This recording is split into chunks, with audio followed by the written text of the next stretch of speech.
Imagina que estás en medio de una selva densa a miles de kilómetros de tu país, rodeado de personas que alguna vez creyeron, con absoluta convicción, que habían encontrado el paraíso. Imagina que llevas meses sin hablar con tu familia, que no puedes salir, que hay hombres armados vigilando el perímetro, y que el hombre al que llamas padre acaba de anunciar por los altavoces que ha llegado el momento de morir. Según los registros y testimonios que se conocen hasta hoy, la mayoría de las personas que escucharon ese mensaje no corrieron, no gritaron. Muchas, se cree, se acercaron en fila y tomaron el vaso que les ofrecieron. Lo que ocurrió el 18 de noviembre de 1978 en una remota colonia de Guyana sigue siendo, según distintas fuentes, la mayor pérdida de vidas civiles estadounidenses en un solo evento antes del 11 de septiembre.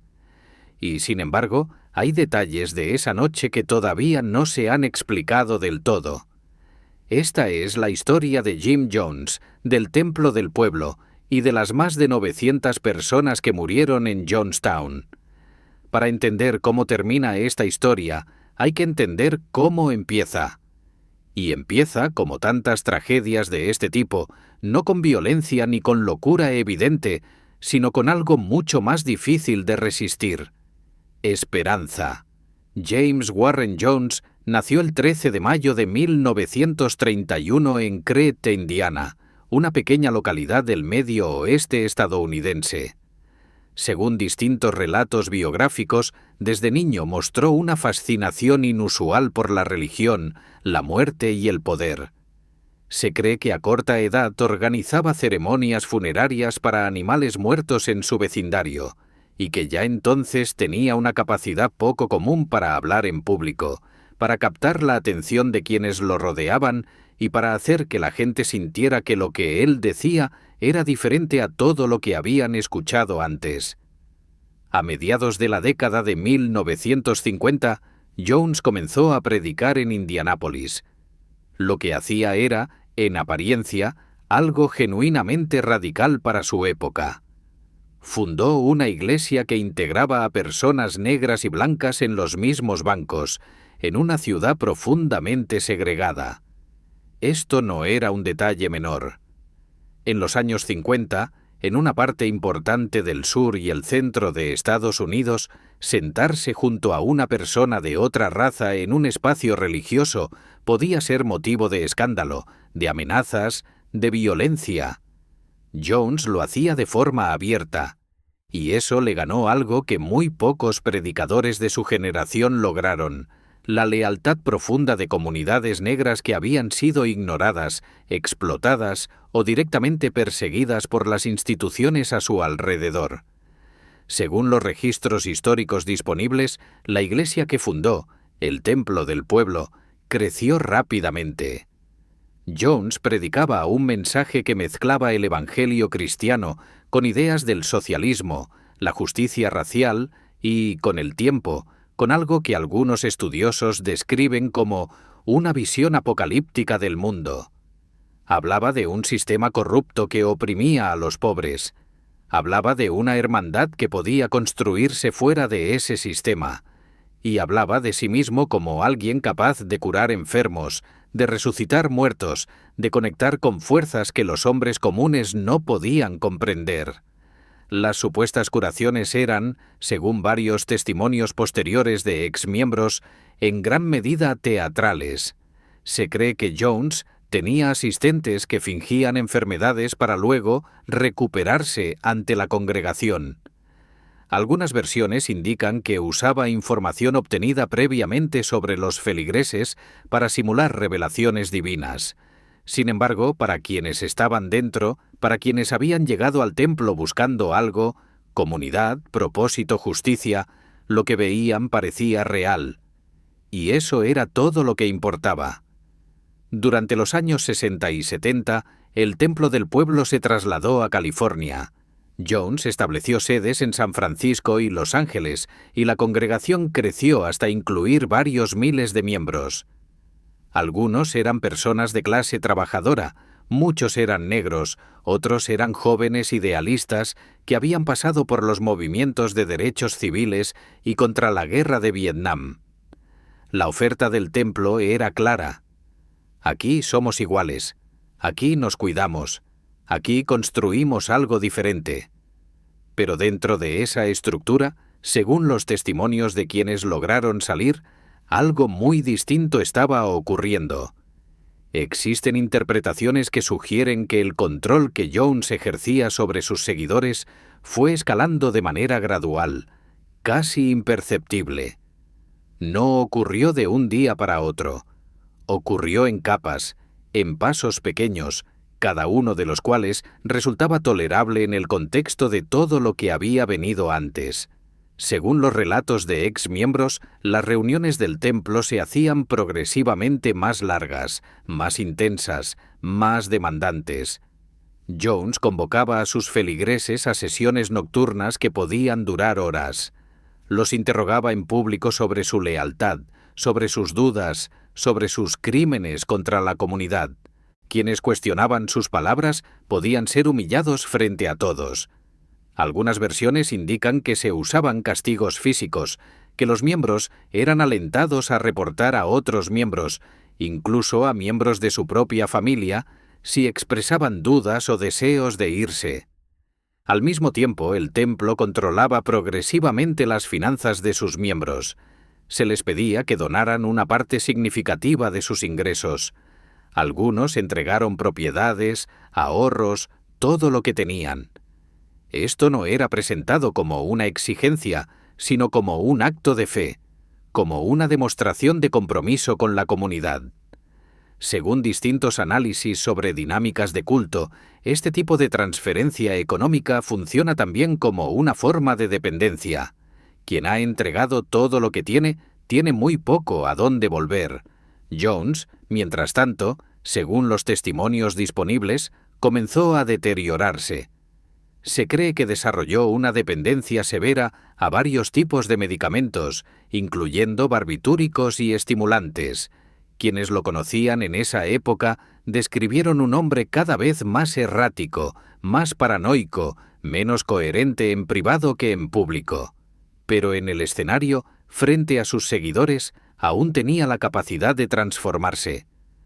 A mediados de los 70, la presión desde afuera comenzó a crecer. Periodistas de San Francisco empezaron a investigar las denuncias de ex-miembros. Algunas familias que habían perdido contacto con parientes dentro del templo comenzaron a organizarse. La vigilancia del templo en California se hacía más difícil de sostener.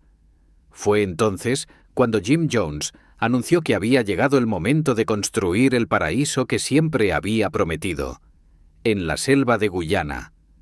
La idea de una colonia agrícola en América del Sur no surgió de repente. Según los registros históricos, el templo había negociado con el gobierno de Guyana la cesión de tierras en una zona remota de la selva, cerca de la frontera con Venezuela.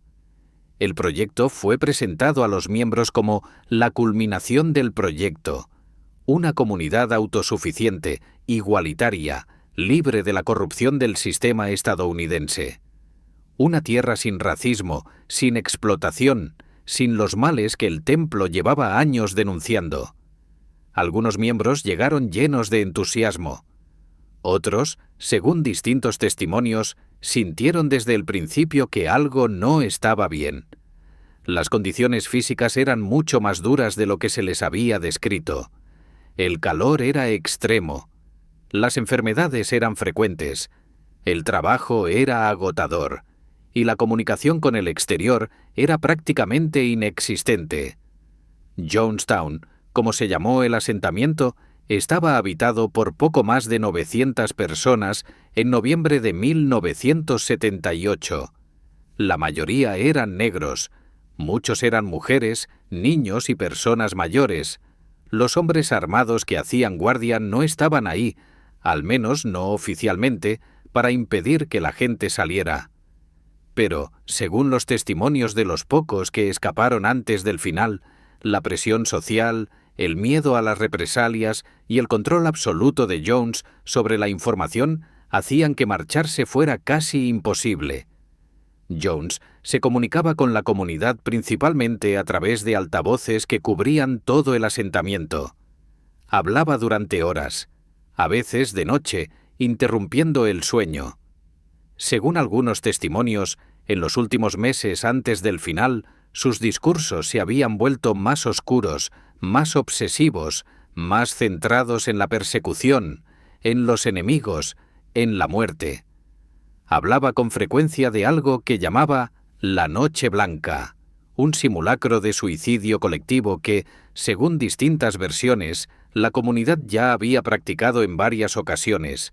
Los miembros bebían lo que creían que era veneno. Luego Jones les decía que no era veneno, que había sido una prueba de lealtad. Se cree que estas repeticiones funcionaron como un tipo de condicionamiento, como una manera de normalizar lo que de otro modo habría resultado impensable. El detonante de lo que ocurrió el 18 de noviembre de 1978 fue la llegada de una delegación desde los Estados Unidos. El congresista Leo Ryan, demócrata de California, había recibido durante meses las denuncias de familias que afirmaban tener parientes retenidos en Jonestown contra su voluntad. Decidió investigar personalmente. El 17 de noviembre de 1978, Ryan llegó a Guyana acompañado de periodistas, asesores y miembros de un grupo de familiares que buscaban a sus seres queridos. La visita fue, al menos en sus primeras horas, sorprendentemente cordial. Jones recibió a Ryan, hubo conversaciones, hubo incluso una celebración con música aquella noche. Algunos residentes de Jonestown se acercaron a los periodistas y les dieron notas escritas en secreto. Querían salir. Querían que los sacaran de allí. Al día siguiente, cuando el grupo de Ryan se preparaba para partir, llevando consigo a varios ex miembros del templo que habían pedido abandonar la comunidad, fue atacado en la pista de aterrizaje del aeropuerto de Port Kaituma. Según los registros disponibles, hombres armados leales a Jones abrieron fuego sobre los visitantes. El congresista Leo Ryan murió en esa pista. También murieron 3 periodistas y un exmiembro del templo. Varios más resultaron heridos. Era la primera vez en la historia de los Estados Unidos que un congresista en ejercicio era asesinado durante el cumplimiento de sus funciones. Lo que ocurrió a continuación en Jonestown sucedió en pocas horas. Cuando la noticia del ataque llegó al asentamiento, Jones convocó a su comunidad.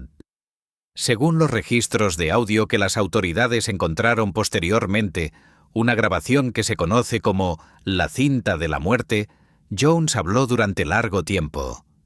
Dijo que había llegado el momento, que los enemigos vendrían, que no había salida digna, que lo que proponía no era suicidio, sino un acto revolucionario, que morirían como revolucionarios, no como cobardes.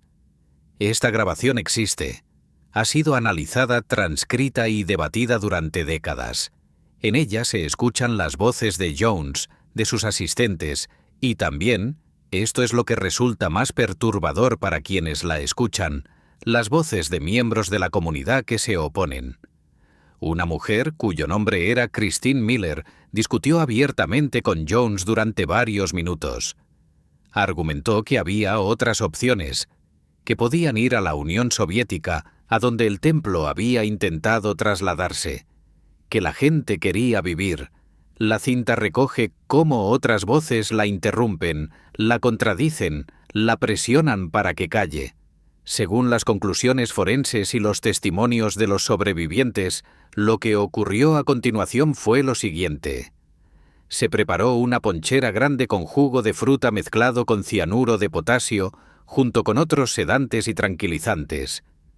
Primero se administró la mezcla a los niños.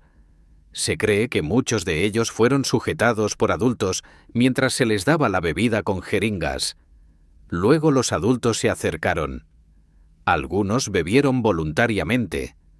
Otros, según las pruebas forenses, presentaban marcas que sugerían que habían recibido la inyección por la fuerza o habían sido sujetados. 918 personas murieron esa noche. Casi 300 de ellas eran niños. Jim Jones fue encontrado muerto con una herida de bala en la cabeza. No está completamente establecido si se disparó él mismo o si alguien lo hizo por él. Cuando las autoridades de Guyana y los militares estadounidenses llegaron al asentamiento al día siguiente, encontraron algo que ninguno de ellos había podido imaginar. Según los informes de los soldados y los periodistas que entraron en los primeros días, el olor era insoportable en el calor tropical. Los cuerpos estaban dispuestos en grupos, muchos de ellos abrazados, familias juntas, madres con hijos. Los perros del asentamiento deambulaban entre los cuerpos. La identificación de las víctimas fue un proceso largo y extraordinariamente difícil. Muchos de los muertos no tenían documentos de identidad accesibles. El gobierno de los Estados Unidos tardó semanas en repatriar los cuerpos, y algunas versiones indican que la logística fue tan compleja y tan mal gestionada que un número de víctimas nunca pudo ser identificado con certeza. El impacto en las familias que esperaban en Estados Unidos es difícil de describir. Muchas de ellas no supieron la suerte de sus parientes durante días. Algunas habían estado activamente presionando al gobierno para que investigara el templo. Otras habían sido miembros ellas mismas y habían logrado salir antes. Algunas perdieron a toda su familia extendida en una sola noche. En los días y semanas que siguieron, el nombre de Jonestown se convirtió en sinónimo de algo que la cultura popular todavía no sabe del todo cómo nombrar. Beber el Kool-Aid, aunque técnicamente era otra marca de bebida, se convirtió en una expresión que persiste hasta hoy para referirse a la aceptación ciega de una ideología. Es una expresión que, según algunos críticos, trivializa lo que fue una tragedia compleja, matizada y profundamente violenta. Porque uno de los debates que se ha sostenido durante décadas alrededor de Jonestown tiene que ver precisamente con esa palabra, voluntario. Durante años, la narrativa dominante describió lo ocurrido como un suicidio masivo. Algunos familiares de las víctimas y varios estudiosos han cuestionado esta descripción con intensidad. Señalan que los niños no eligieron nada. Señalan que las pruebas forenses indicaban que varios adultos presentaban marcas de haber sido inyectados por la fuerza o de haber opuesto resistencia. Señalan que el nivel de control que Jones ejercía sobre sus seguidores desde mucho tiempo antes hacía que cualquier concepto de elección libre resultara cuando menos problemático. Al día siguiente, cuando el grupo de Ryan se preparaba para partir, llevando consigo a varios exmiembros del templo que habían pedido abandonar la comunidad, fue atacado en la pista de aterrizaje del aeropuerto de Port Kaituma. Según los registros disponibles, hombres armados leales a Jones abrieron fuego sobre los visitantes.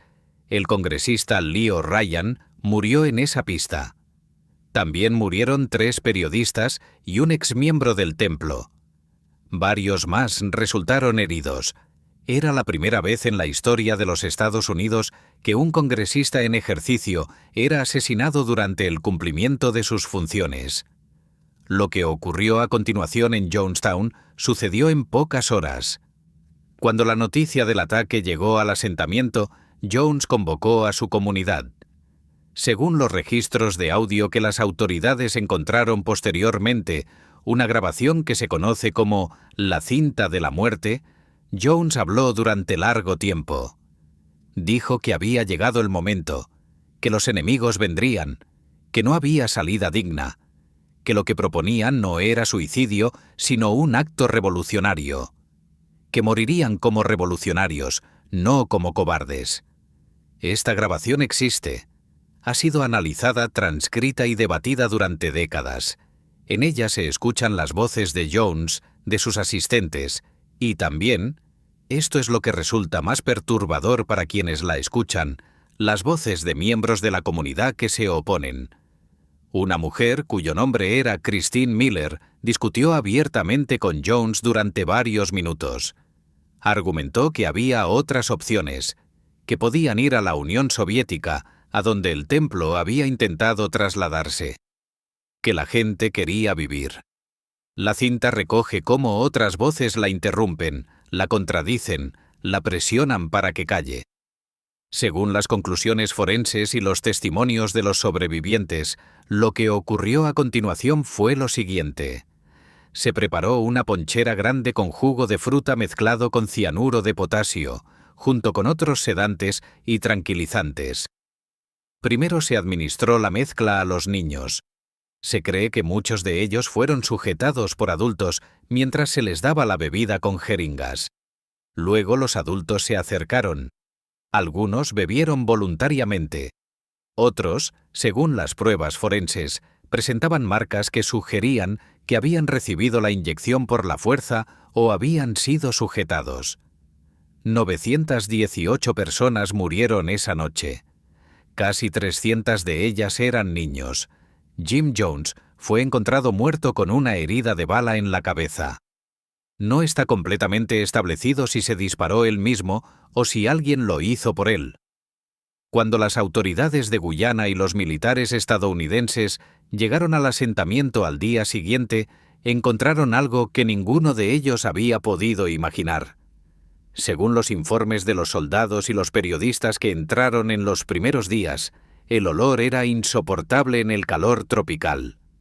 Los cuerpos estaban dispuestos en grupos, muchos de ellos abrazados, familias juntas, madres con hijos. Los perros del asentamiento deambulaban entre los cuerpos. La identificación de las víctimas fue un proceso largo y extraordinariamente difícil. Muchos de los muertos no tenían documentos de identidad accesibles. El gobierno de los Estados Unidos tardó semanas en repatriar los cuerpos, y algunas versiones indican que la logística fue tan compleja y tan mal gestionada que un número de víctimas nunca pudo ser identificado con certeza. El impacto en las familias que esperaban en Estados Unidos es difícil de describir. Muchas de ellas no supieron la suerte de sus parientes durante días. Algunas habían estado activamente presionando al gobierno para que investigara el templo. Otras habían sido miembros ellas mismas y habían logrado salir antes. Algunas perdieron a toda su familia extendida en una sola noche. En los días y semanas que siguieron, el nombre de Jonestown se convirtió en sinónimo de algo que la cultura popular todavía no sabe del todo cómo nombrar. Beber el Kool-Aid, aunque técnicamente era otra marca de bebida, se convirtió en una expresión que persiste hasta hoy para referirse a la aceptación ciega de una ideología. Es una expresión que, según algunos críticos, trivializa lo que fue una tragedia compleja, matizada y profundamente violenta. Porque uno de los debates que se ha sostenido durante décadas alrededor de Jonestown tiene que ver precisamente con esa palabra, voluntario. Durante años, la narrativa dominante describió lo ocurrido como un suicidio masivo. Algunos familiares de las víctimas y varios estudiosos han cuestionado esta descripción con intensidad. Señalan que los niños no eligieron nada. Señalan que las pruebas forenses indicaban que varios adultos presentaban marcas de haber sido inyectados por la fuerza o de haber opuesto resistencia. Señalan que el nivel de control que Jones ejercía sobre sus seguidores desde mucho tiempo antes hacía que cualquier concepto de elección libre resultara, cuando menos, problemático. Una de las cosas más perturbadoras de la historia de Jonestown no es el final. El final es horroroso, pero al menos es algo que se puede nombrar. Lo más perturbador es todo lo que vino antes. Los años de pasos pequeños, de concesiones incrementales, de una lealtad construida ladrillo a ladrillo hasta que resultó imposible de desmantelar. El proceso por el cual 900 personas terminaron en esa selva, creyendo que ese era su hogar, que ese hombre era su padre, que fuera de allí no había nada para ellas. Ese proceso no requirió de magia ni de debilidad especial. Requirió tiempo, habilidad y la disposición a explotar algo que está en el centro de la experiencia humana. el deseo de pertenecer, de creer, de que lo que uno hace tenga sentido. Y eso, quizás, es lo que hace que la historia de Jonestown no sea solo la historia de Jim Jones. Es también la historia de lo que somos capaces de no ver cuando queremos creer en algo lo suficientemente fuerte.